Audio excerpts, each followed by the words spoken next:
casino in Las Vegas in December of 2010. It was one of the boldest, strange, and, honestly, most Vegas heists ever pulled off. And the craziest part, the guy who did it didn't hide in another state. He didn't flee the country. He didn't even change casinos. He came right back to the Bellagio and lived like a king. This is the story of the biker bandit, the Bellagio chip heist, and how one man actually managed to beat the casino, at least for a little while.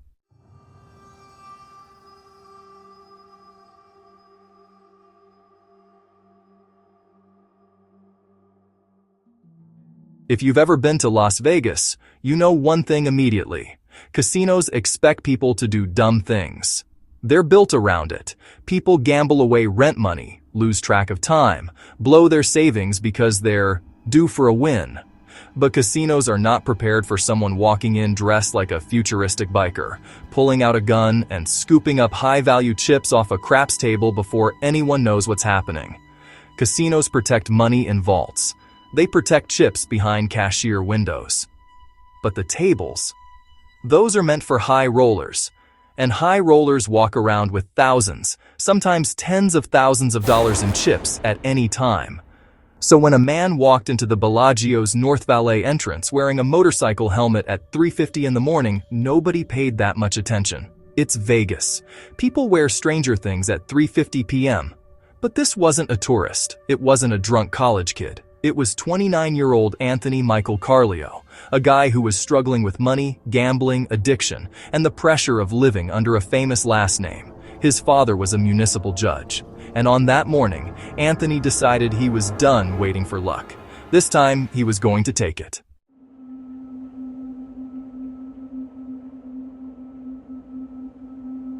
The surveillance footage from that night shows a man in black motorcycle gear walking confidently, almost casually, across the casino floor. Not running, not panicking, just walking like a man who knew where he needed to be. He heads straight toward the Bellagio's high-limit craps table. Now, if you've never been near one of those, imagine the VIP area of a nightclub, but instead of bottles of champagne, people are holding little plastic chips worth more than most used cars. The chips on that table ranged from a few $100s to $25,000 each, and Carleo knew that. He pulls out a gun. He points it at the dealers and players. Nobody fights back because, again, this is a casino. People are stunned. Security is watching, but even they're confused at first. Within seconds, Anthony sweeps an armload of chips off the table and stuffs them into a bag. Not a vault, not a cage, a table. Then he turns and walks right back out the front door. No shouting, no dramatic movie shootout. Just a man in a helmet hustling out into the Las Vegas night. He hops on a red Suzuki sport bike he had parked at the valet. Yes, he actually parked the getaway vehicle in plain sight and roars off into the darkness. The entire robbery reportedly took less than 3 minutes. 3 minutes, $1.5 million. The Bellagio had just been robbed, and the man responsible was already halfway down Las Vegas Boulevard. Now, you might be thinking, okay, cool story, but if he stole $1.5 million, why didn't he just live happily ever after? And here's where the story gets really interesting. He didn't steal cash. He stole chips.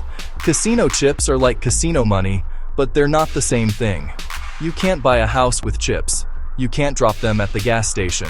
You can't go to a bank and say, "Hi, I'd like to deposit these $25,000 Bellagio tokens." Even worse, high-value chips are tracked by casinos. So within hours of the heist, the Bellagio announced something devastating for the robber. They were discontinuing the entire series of $25,000 chips, meaning if you walked into any MGM-owned casino holding one, security would know it was stolen. This is like robbing a bank, and the moment you leave, the bank announces that all its 20s are now invalid unless you hand them over. But Carleo wasn't scared, not even close. This guy looked at the situation and said, "Well, I guess I'll just gamble with them."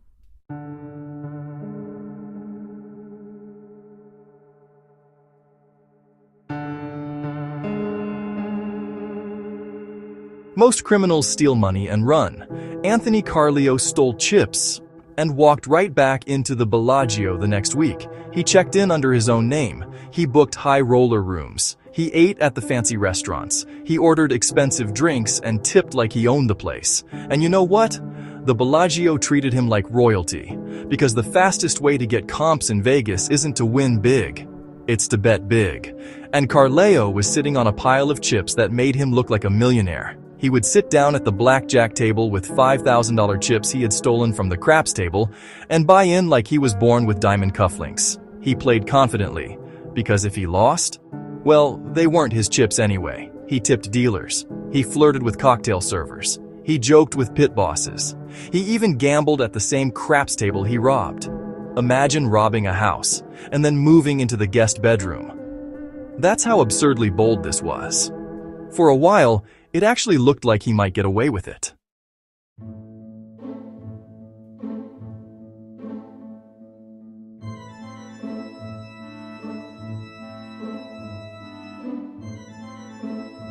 But there was still that problem, the $25,000 chips. Those were too hot to use at the tables, too hot to redeem, too hot to sell casually. And Carleo was starting to run out of time, because once the casino officially removed those chips from circulation, nobody would accept them, not even the underground gambling economy. So Carleo did something both predictable and stupid. He tried to sell them online. He reached out to someone he thought was a potential buyer. He bragged a little. He joked a little. He dropped hints. "I'm the guy you think I am," he messaged. He even signed some messages. Biker Bandit, which is hilarious because at that point, the police didn't even have that nickname for him. Unfortunately for him, the guy he was messaging wasn't a buyer at all. He was an undercover cop. Carleo offered to meet and exchange 2 high-value chips for cash.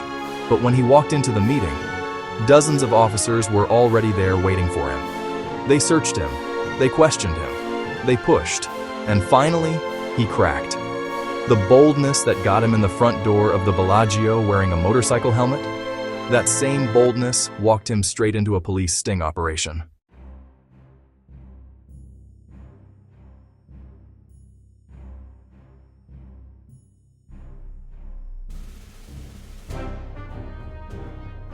Anthony Michael Carleo pleaded guilty in 2011. The court gave him a sentence somewhere between 3 and 11 years. Reporters were stunned. This wasn't a hardened criminal. This was a former college student, a judge's son, a guy who said if life had gone differently, he would have been a police officer. He even told a reporter, "If I hadn't gotten caught, I'd probably still be doing it." Maybe he was right, or maybe Vegas always wins in the end. Either way, the chips were confiscated, the Bellagio moved on, and Carleo's wild ride as the biker bandit came to a sudden stop.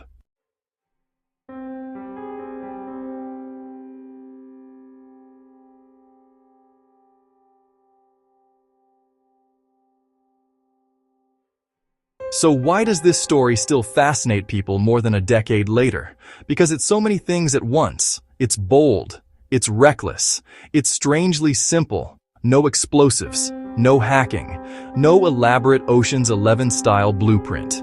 Just a helmet, a gun, a fast bike, and the confidence to act like he belonged there.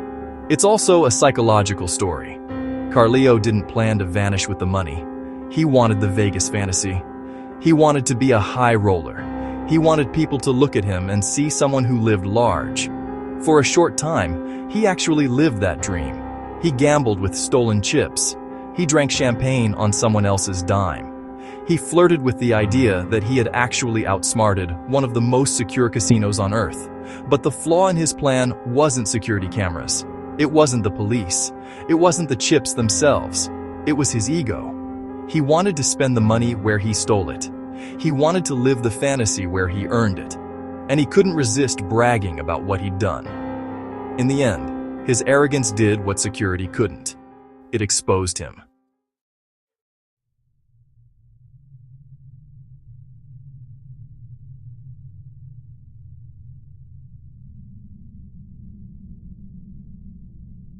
The Bellagio chip heist isn't the biggest heist in American history. It's not the smartest. It's not the most sophisticated. But it might be the most Las Vegas heist ever committed. A guy down on his luck takes one huge gamble. He wins big. He thinks he can ride that wave forever. And just like the old saying goes, the house always wins. Still, for a few nights, the biker bandit beat the casino at its own game. And maybe that's why people love this story. Because it reminds us that even in a city built on impossible odds, sometimes, for just a moment, someone finds a way to flip the script.